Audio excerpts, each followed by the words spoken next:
So when I hooked up my antennas like this, the speed increase was incredible.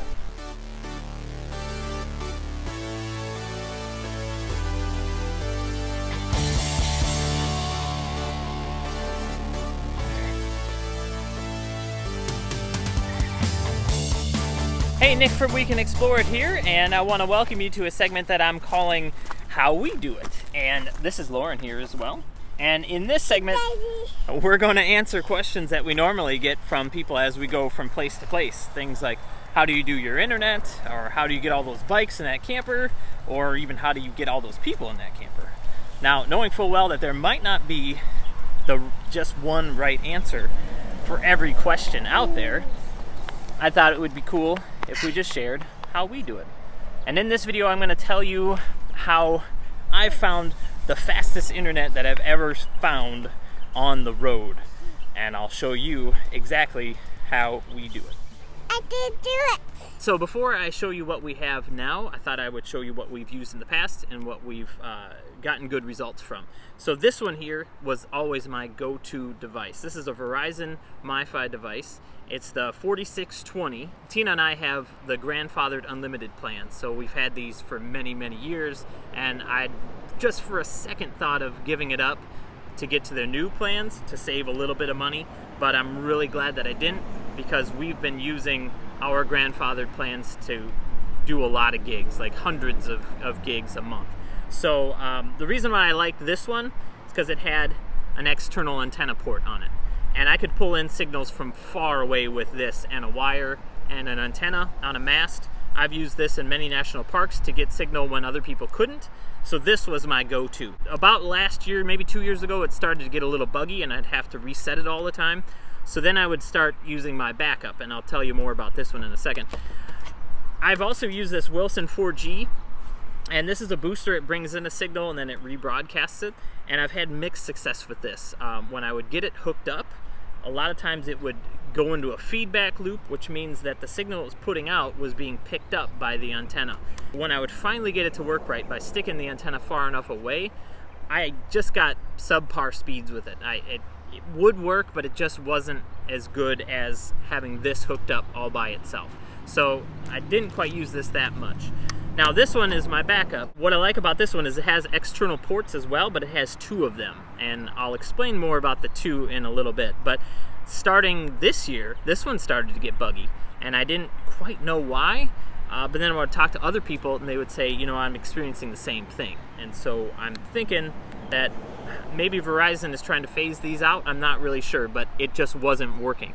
And that is the reason why I started searching for a better device, which I found in this one here. This one's from a company called MoFi, and I found this one by doing a search for Enterprise 4G modem, and this one came up. It took a lot of searches to find this device. When I actually called him on the phone and said, hey, I'm a little nervous because this device cost almost $400. So I called him and I said, look, I'm a little nervous, and the guy reassured me that you'd get the best internet possible from this device.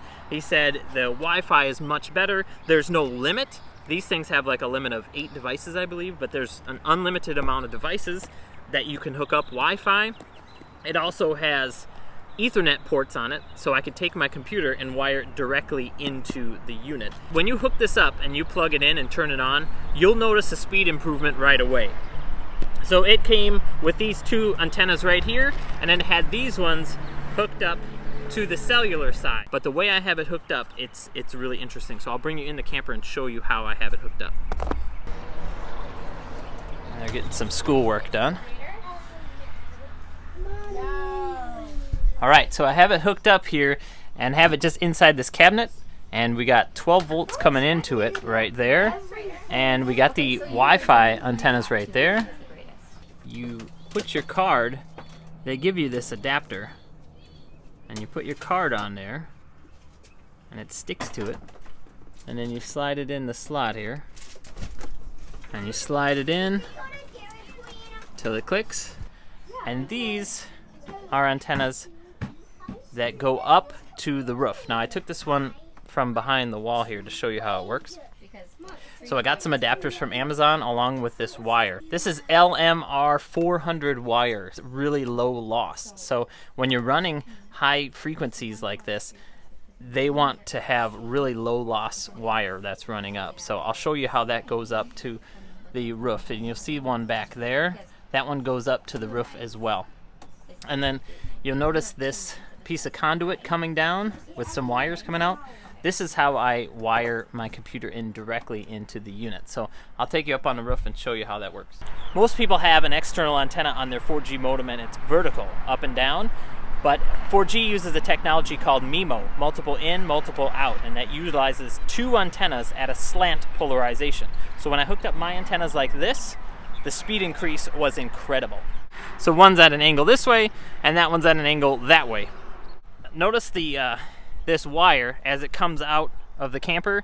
It's so thick that it can't bend well, and you're not supposed to bend it. So it's coming up off of the ground just a little bit. You see I get my finger under there, and I have a large hole that this goes into, and I put the RV roof caulk on, and this is watertight, and we haven't had any water issues. But then I have to make it a giant loop, and you see how I have these screwed down, and this giant loop that comes up and runs to the antennas themselves. Now this works well because I'm able to use it on the existing antenna mast, and I just raise it up by cranking it, and then I'm able to turn it to the direction of the cell antenna. And I have an app on my phone that will show me which way the antenna is. Now this bracket right here, this is custom built. I made that, but I believe you can get something like this online, and I'll do a search for it. It wasn't too hard to do, and if you just bring some dimensions to like a metal fabricator, they could probably come up with something like this pretty easy. I'll be sure to include my measurements for that, so with a link on the website so you know exactly how that goes. Now that conduit that you saw was this box right here. I added this box, and I added runs of conduit that go to the back of the RV, so I'm able to pull wires through and send them down to different spots in the camper. All right, so if you're watching this now and you say, all right, well that's cool, he has it hooked up this way, well how can I get something like that as well? What I would recommend is first just start out, if you're having trouble with your internet, if your little MiFi devices aren't working, check this out, right? So I'll put a link for this in the description. Try it. They said they had a full 30 days. If you don't like it, send it back and get your money back. It is fairly expensive. I believe this one was $359. So it'll be somewhere between $300 and $400. And they have many different flavors of this.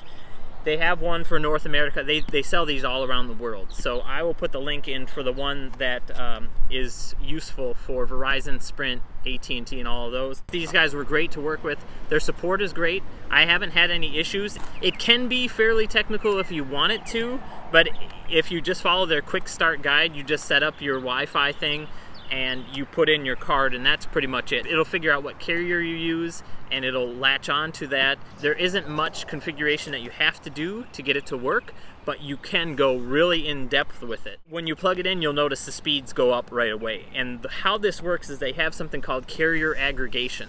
And a little known fact with LTE is that there's many bands for an LTE signal. So Verizon typically has 3 bands. They have band 2, band 4, and band 13, usually in a spot where they have pretty good signal. Band 13 is where they're putting all of their MiFi units, and that band has a smaller amount of bandwidth. So typically you'll have a good signal, but your speeds might not be that good. Since it has carrier aggregation, it will try to lock onto 2 bands by itself. So just a neat part of the unit is that it'll try to get you the fastest speed without you even having to do anything with it. I just like to geek out with it. With this unit, you're able to lock bands. So that means you can take and set the band that you want to. It has a search feature where you can search and get all of the bands that are available, and it'll tell you how much bandwidth's available, and you can lock the unit onto that band. So a lot of times I'll get to a space like this, I will lock it on band 4, and I will do a speed test and usually get maybe 2 to 3 times the speed as I would get with my standard MiFi device. That's what I really like about this. Usually when we get to a new spot, I will do a search, I will find out all the bands that are there, I will lock it on a band, and then I'm good to go. I've typically been getting speeds of 30 down, sometimes 45. It all depends on the spot that I'm at, but it would usually blow away that MiFi device, just blow it out of the water. And the Wi-Fi on this, I've noticed that just by having it hooked up like I do in the camper, I'm able to pick it up pretty much anywhere in this area. Now another thing that makes this great, and what I liked about this, is that this would bring in a signal and rebroadcast it so that all the phones in the area were able to work. Then they could make calls and everything. With Verizon, you can take your phone and enable Wi-Fi calling. So you can have this unit hooked up, and then you can have your phone turn on Wi-Fi calling so that when you're out like maybe boondocking or something and the signal's hard to pull in, you can use the external antennas for this. Pull in a good 4G signal, rebroadcast it as Wi-Fi, and then anywhere that you're able to pick up that Wi-Fi signal, you can use your Verizon phone with Wi-Fi calling turned on. Now, just something that you want to make sure if you do this, there's a little spot underneath that says update your emergency contact info. And so if you use that, make sure to update your emergency contact so that if you ever were to dial 911 when you're on Wi-Fi, they'll know exactly where you are. Okay. So if you're interested in getting internet set up like this, go ahead and check out the link below. Head over to the website. I'll do a write-up there on what I did and the stuff that I used. And if you have any questions on this, just head down to the comments, leave me a comment there. I'll be glad to check that out and get back to you. So I hope you enjoyed this. If you did, go ahead and click that button below that says subscribe, and then click on that bell right next to it so that you get a notification for the next time that I do a video on how we do it. I'm going to be doing things like how we stabilize our camper when there's 7 people in it, how we put 6 bikes inside that front compartment, how we're able to get the most of the storage of the camper by using the spaces that they don't want you to use, how we do our solar, how we do our generator on the front of the camper, how we do boondocking, just all kinds of stuff. I love to problem solve, and I see this RV and this mobile living as a great puzzle and a way that we can plug at it and find the best way and great ways to do the things on the road. So thanks so much for watching. Go ahead and click subscribe right now, and I'll talk to you soon.